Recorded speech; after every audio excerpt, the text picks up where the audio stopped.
If the economy is as strong as the president has said it is, then why is he telling parents 2 weeks before Christmas that they should only buy 2 or 3 dolls for their children? Look, what the president is saying is that if we want products made right here in America, if we want them to be made from American small businesses, which is a large part of the reason the president has effectively implemented tariffs, then we're going to have better quality products right here in the United States. Maybe you'll pay $1 or $2 more, but you will get better quality and you'll be supporting your fellow Americans by buying American. And that's what the president was saying. Again, with respect to affordability, every economic metric, Caitlin, and I wish you would report more on it, does in fact show that the economy is getting better and brighter than where it was under the previous administration. Yeah, that's not what Trump was saying, and that's not what the data was showing, and nobody's surprised that, oh, Karoline Leavitt's lying again. Oh man, she comes out there and those lips just don't stop lying, lie, lie, lie, lie, lie. Oh, it's amazing what she can do with those lying lips. Anytime she tells you what the president was saying, it's what she sat down and watched the video and she's like, okay, Karoline, how can I make this seem halfway sane? It's never what he actually said. He didn't say you'll get better products and maybe you'll pay $1 more. He said, well, your girl wants 37 dolls. Maybe she can have 1. Stop being dramatic about it. It's a little different than $1 more for a doll when he's cutting it by 98% or whatever. And in terms of every metric, no, it's not. No, people aren't worried about being able to buy Christmas presents because every economic metric is improving. You're not sliding down the polls because everything's just so rosy. And it's not that everything is so rosy, but Caitlin Collins lied, and that convinced everyone that their economic situation was worse than it actually is. That's not actually what's going on.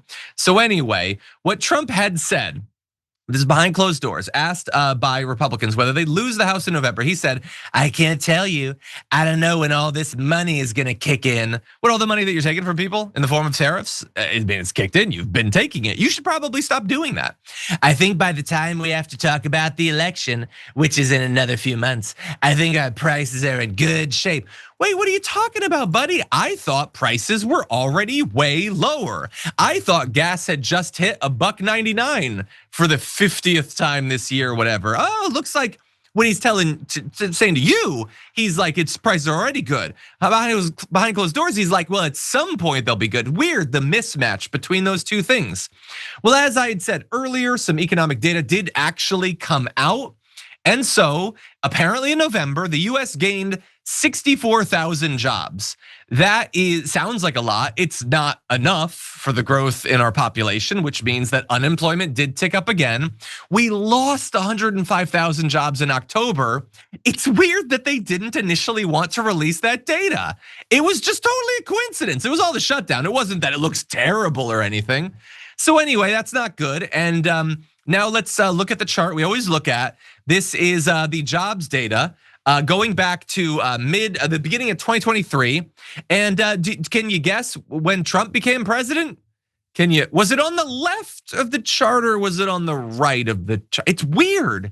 It's weird that a golden age produces so few jobs. It's almost as if the golden age stuff is a total ruse, or that it's a golden age only for the uber wealthy who don't really care if there are any jobs as long as they're making money hand over fist. Weird. In response to all of this coming out, the White House posted on social media, the best is yet to come. And they have literally been saying that for years and years. When's it gonna come, man? When is it gonna come? And so the unemployment rate went up to 4.6%, the highest level since 2021. The unemployment rate is now back where it was at in the darkest depths of the pandemic. Thank you, golden age, and thank you, Donald Trump. Wage growth cooled significantly in November, which is very much not cool. That's a new strain on households as inflation remains elevated. Maybe Karoline Leavitt should look at some of these metrics. That might break into her whole everything's getting better thing. Average hourly wages have risen by 3.5% over the past year. Topping off the dour news, job creation was in August was revised down to 22,000. The economy shed 26,000 jobs that month. September job gains were also revised lower by 11,000 to 108,000. Now these changes always happen. They never nail it the first time. Sometimes it goes up, sometimes it goes down. The issue is that basically every revision has been in the wrong direction for the economy. Have you noticed that? It's weird. And anyway, as a result of it, the majority now plan, according to polls, to spend less on holiday gifts this year amid broader economic concerns. And that, in fact, is not actually good. That's why Karoline Leavitt is scrambling. That's why Donald Trump is doing his horrible sweaty rallies. It is not a show of confidence. It's a belated realization that things are not going well for a lot of people. Now, Donald Trump is going to try to spin the horrendous economic data that's been coming out as some sort of positive, but according to Harry Ensign, Americans are still very much not buying it. On the economy, the country is going on the wrong track, the right track. You go back to January, these numbers were pretty split, right? 43% said wrong track, 36% said right track, right when Donald Trump came in office. But look at that. That wrong track number has skyrocketed up to 56%. My goodness gracious, who say that the country, at least when it comes to the economy, is on the wrong track. And that right track number, Kate Baldwin, has fallen to 29%. So what was a single digit spread has ballooned up to a 27-point spread in the negative direction. The bottom line is this. Donald Trump is trying to spin a narrative, and the American people aren't buying the spin that is coming out of the White House. Yeah, no, and they haven't been for months. And I don't know, I think the only thing that can turn this around is some economic act of God that fixes things that doesn't have anything to do with the government. Because Donald Trump's policies are not, like they can't even accidentally help because they're not designed to help regular people. And in terms of the rhetoric, like he doesn't care. He can't take responsibility. He can't take responsibility for a social media post about Rob Reiner. You think he's gonna take responsibility for the tariffs? Like he'll back off a little bit behind the scenes, but even then he can't admit that he was wrong. And so no, people aren't liking, what's coming out. And the attempted distractions, every week there's a new distraction. They sink another narco terrorist boat or whatever.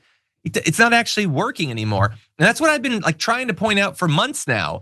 This is one of the signs of his decline. He's losing the ability to take control of the narrative, to understand what his base wants to hear, even in a cynical way. I'm not saying that he would have ever done anything substantive to actually help people, but before he would have understood, okay, I'll talk about like, them eating the cats and dogs or something. He doesn't even have that disgusting toxic magic anymore. And it's really sad. Now, we do have a bit more from Harry Ensign, so let's get to it now. Party trusted more in rising prices. Back in October of 2022, before that midterm election, it was Republicans trusted more by 14 points. You come now, it's a completely different tune. Now Democrats are trusted more by 4 points. So it's not just the president that the American people are turning on when it comes to inflation. It is, in fact, the Republican Party as well. A massive shift to the left towards the Democratic Party. Love the visualization there from Harry Ensign. Okay, so yeah, no, again, more bad economic news, and there's more coming.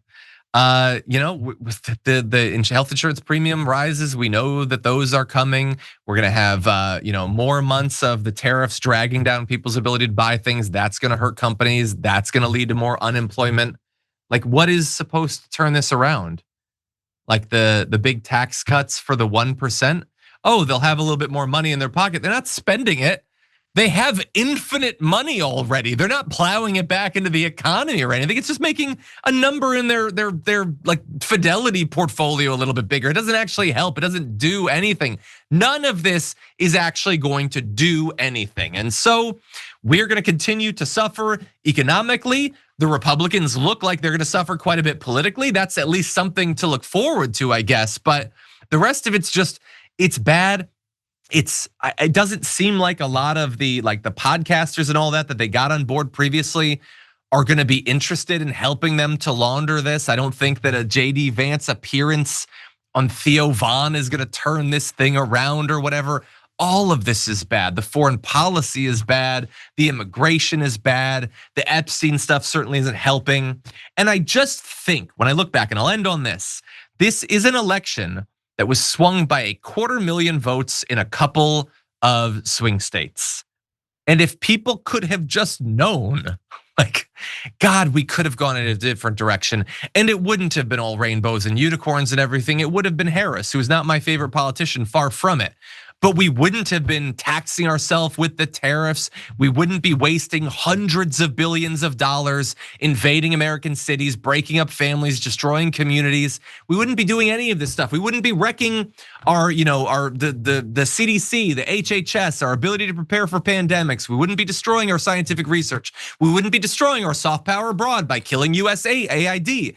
By killing literally hundreds of thousands of people. We wouldn't be doing all of this stuff. Things would still be hard. They were hard before. They're not gonna suddenly become some sort of paradise, but we wouldn't be in this manufactured hell of every day.